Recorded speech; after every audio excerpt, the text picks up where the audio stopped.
I thought it was a really sort of brilliant depiction of that, maxim that all power corrupts and absolute power corrupts absolutely. On the one hand, it is, it's a farce, it's a comedy. As I said, I was writing down lines as they came up. Look at him lying in a puddle of indignity. It's only comrades and old friends who can shout at each other like this. And, the unforgettable, I'm sorry, I can't remember who's alive.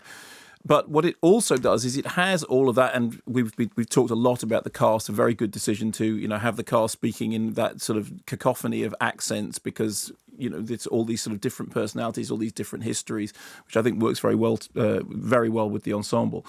But underlying it all, that sense of absurdist fear, which is established at the very, very beginning in that scene which you referred to with Paddy Considine.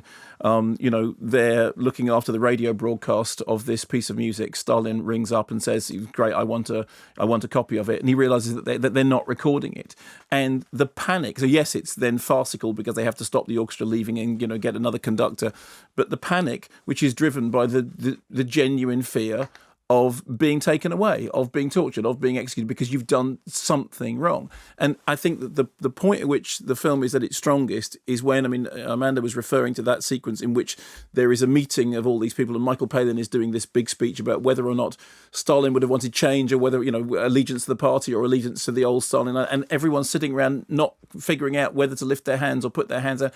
And it did definitely remind me of the tenor of the tone of Terry Gilliam's Brazil, that it's laughter and horror sitting side by side, that the reason the things are funny is because there is genuine horror behind them. There are some scenes in it which are as they should be, properly distressing. One which is later on, which I won't sort of specifically talk about, because obviously I think people will hear about stuff that they didn't know about at all. This is a period that you studied, and you yourself said that there was stuff in there that you didn't know about. Yes, there is a particular scene, which involves the deaths of hundreds and hundreds of people, which I had absolutely no idea about. And I think it's to his credit that he's got the laughs, he's got everything there, and about the uselessness and incompetence of everybody, without backing away at all from the true horror of what Stalin represented. Yeah, so I think it's biting and scabrous, and it worked. It worked. I was really surprised by how well it worked. My one reservation would be that, as you mentioned before, the trailer makes it look like an out-and-out comedy. It's a lot darker than that.